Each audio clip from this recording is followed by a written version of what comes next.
everyone, and welcome to Talking Over Tea. Like we have done for the past 2 years, we are going to be doing our reading wrap-up. We've changed the questions a little bit this year, but some of them are still the same, and we hope that this just gives you kind of what our reading year was like, and what we enjoyed and what we didn't, and just some more like random information as well. So the first question we're going to answer is, how many books did you read? I read 100 books. I was really scared I wasn't going to get to it. This has been a goal for probably 4 years, and I finally made it. I'm going to be honest, I listened to a lot of audiobooks, so that kind of makes me feel like I cheated a little bit, but I don't care. I made it to 100, and I'm very happy and relieved. I read 103 books. I went a little bit above my goal, but not very much. In the beginning of the year, I set it to 120, but then I realized that wasn't going to happen, so I was happy to just make it to 100. I also listened to a lot of books, but I read a few big ones as well, so I feel like I did pretty good. And the next question is, what are your top 3 favorite books? The first one I picked is A Time to Die by Nadine Brandes. This is a book that Amelia had been wanting me to read for a long time, and I just did not want to read it because it was just kind of like long, and I don't know, for some reason we don't like to read each other's favorite books. Doesn't make any sense, but I finally read it this July, and it was really, really good. I talked about it a little bit in our July wrap-up. I really liked how this book was a little more challenging than most YA books, and it was well written and a really good story. And yeah, I don't have a whole lot to say about it, but I thought it was really good. The first book I have is one that I can't really believe made it onto this list, but it's Winter by Marissa Meyer.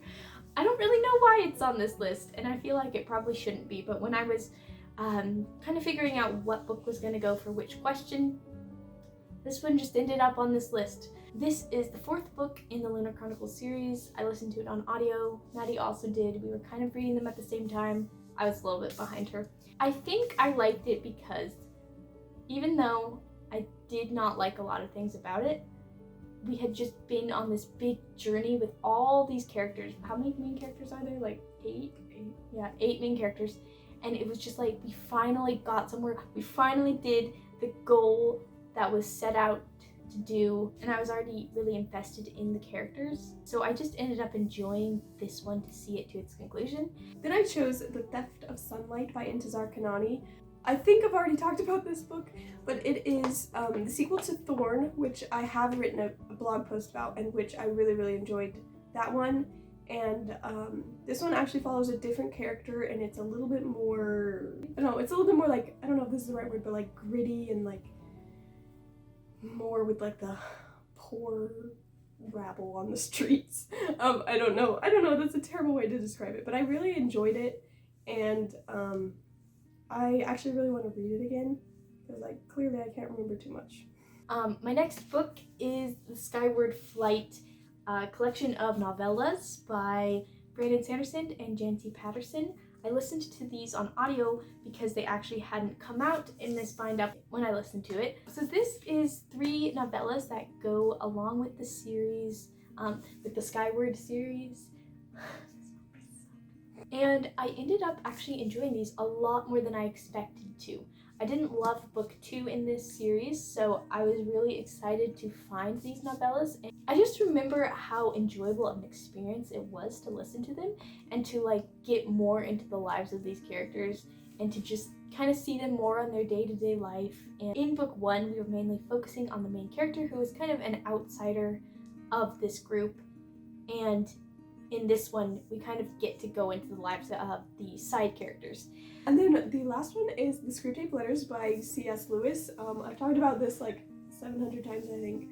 It's really good. It was really surprising for me to like it as much as I did. I knew I would like it, but it just, I don't know why I didn't want to read it, but I really enjoyed it, and I'll definitely be reading this over and over again. It was also like the first book that I tapped, which was kind of special. I think everyone should read this book. My last one is Sense and Sensibility by Jane Austen. I read this book 2 times this year, not voluntarily. I read it earlier this year, and I thought it was okay. I gave it 4 stars, which I thought was a little bit high.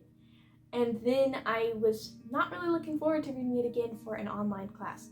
But then when I read it, I don't know what changed. something changed for me. I knew the whole storyline, so nothing was a surprise to me. I was just very invested in the characters, and I was just really rooting for them, and I just had a bigger appreciation for Jane Austen and for her characters and for her plots and the development of them and the complexity. And then the next question is, what is your least favorite book? So I chose Spare and Found Parts by... I've already talked about this in our Q&A that we did a couple weeks ago, so I'm not really going to say anything about it, but it was just weird and I didn't like it. I'm going to give a second one. I didn't actually read very many that I didn't, hate. But I didn't like How to Train Your Dragon by... I don't know why. The story was okay, but see, the movie was better. I know it's a little boy's book, but somehow at the same time it just seemed terrible for a little boy too. For my least favorite book, I picked Tomorrow When the War Began by John.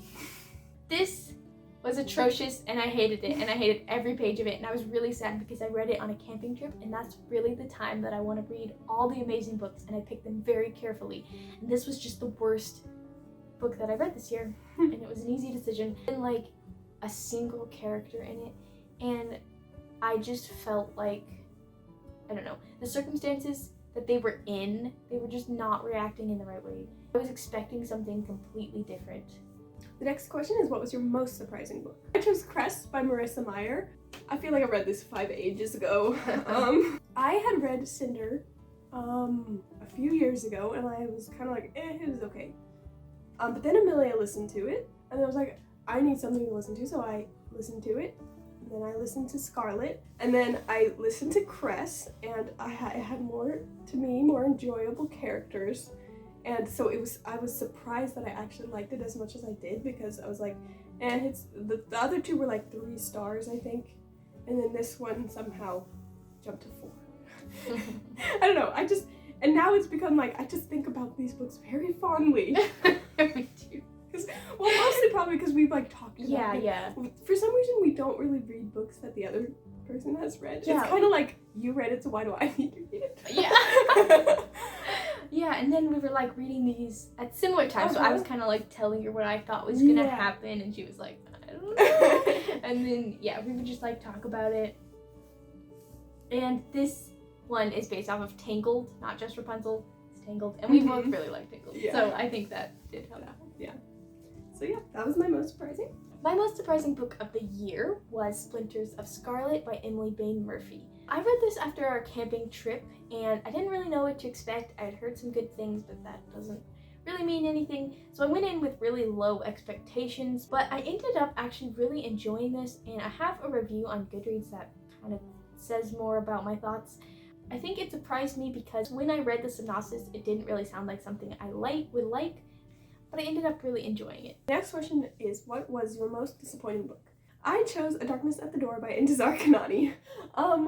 This one I had such high expectations for, and it wasn't a bad book, but my expectations were so high for it that it just kind of fell flat, and it just wasn't as good as the other two in the series. I saw a review of this that wasn't very good. She just said there was a part that she didn't like, and just the author's view of things she didn't really agree with. And that is the same case with me on this one. It was still a good book. I still liked it, but it just wasn't as good as I was hoping it would be. Mine is kind of similar. It's Of Fire and Ash by Gillian Bronte Adams.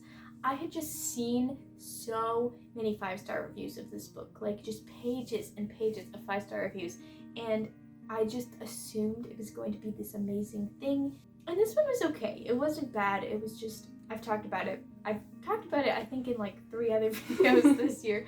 It was just very boring, and I just could not get behind the characters. I could not even remember the characters to be able to follow along with them. So this one was very disappointing to me. The next question is, what was your favorite reread? And I actually didn't reread very many books this year, but I read The Secret Garden by Frances Hodgson Burnett. This is one of my favorite books when I was a child. I loved it, and I still really, really enjoy it. And it's just such a hopeful and sweet book, and I'll probably read it many more times. For my favorite reread, I went with To Darkness Fled by Jill Williamson. This is the second book in the Blood of Kings series, and I have reread both books 1 and 2 this year. I really enjoyed the series the first time, but I couldn't really remember it because it's been a few years. And I liked book 1, but I kind of could just remember everything that was going to happen later on, and I was just kind of like, okay, I want to get to those things, and book 1 was kind of a setup to what I was remembering. So this one just had more of the things that I remembered and what I wanted to reread. Even though it's really long, I remember thinking it went by really fast. It follows 2 storylines, one about a stray finds out some things about his past, and the other is about a girl who is a noble who has to go into hiding and basically become a stray. The next question is, what is a new favorite author? And I picked Gail Carson Levine. This year was the first year I kind of went a little more into like middle grade books and actually enjoyed them, because I don't know, I've always had something against them for some reason. I started reading her books earlier this year, and I've read quite a few of them now. And I don't know, there's just something about them that are just kind of magical. They're just very nice to read. For my new favorite author, I went with Sandra Fernandez Rhodes. She wrote Mortal Sight and Realms of Light. I was kind of struggling to find an answer for this question, but I decided to go with her because I ended up enjoying both the books I read. Yeah, I enjoyed both of her books and would be interested in reading anything else she comes out with. She just wrote in a very different way that I haven't seen in YA before, and there's just something about the way that she writes and the themes and the ideas that she puts in that I really like. I drank it all! Next question is, what was your favorite cover? I chose The Golden Yarn by Cornelia Funke. I just thought the colors were really pretty, and yeah, I really liked it. I went with A Dress for the Wicked by Autumn Krause. I just really like the flowy and sketchy art style of the cover, and I really like how it's like on a black background. It's really different and just kind of stands out. The next question is, what's a book you can't believe you waited until 2022 to read? And I picked Time to Die. Amelia had been telling me to read it for a few years. Pestry. Yeah, you were like, you can read it, you can read it. And I just put it off because it just looked so long. Like, there were so many words on the pages. And we don't read each other's recommendations, so yeah. I don't know. But I'm glad I finally read it this year, and I'm excited to keep reading the series. I went with The Other Bennett Sister by Janice Hadlow. Maddie actually picked this book out for me to read in the spring, and I was really reluctant just because it was so big and I kind of thought it was going to be a little boring, and I don't think I would have read it if she hadn't prompted me to. I'm really glad that I did. I'm glad I decided to read a bit of a bigger book because I ended up really enjoying it, and I had heard about it a long time ago, so I should have tried to pick it up sooner. The next question is, what is a book that made you smile? And I chose Howl's Moving Castle by Diana Wynne Jones. This is the last book that I read. I listened to it and finished it today, actually. I knew I really liked it, but listening to it again just made me remember what I liked about it. It's just like a funny and crazy and kind of weird book, but it's also like very sweet, and it's just I really liked it. This was hard for me because I think a lot of books made me smile, especially rereads, just because I already know I like them. But I went with a new book. I went with The Reluctant Godfather by Alison Tebow. I read this book because I gave it to Maddie and needed to read it to give her some items that went along with it. So I didn't really expect to like it that much. The main character was super funny and like grumpy, and just all of the different dynamics of the characters just went together and in a very interesting way, and just the circumstances that they were in. And it just really made me smile and laugh.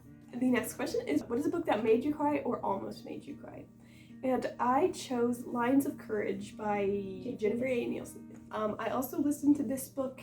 It's a historical book about World War II, historical fiction, about 5 like teenagers during the war. They're all from different countries. And it was a really good book, but I think I cried during like the historical note because it was just really sad. Crazy to think of all the horrible things that happened during the war, but Yeah, that's what I cried. The one that I have is Light in Hidden Places by Sharon Cameron.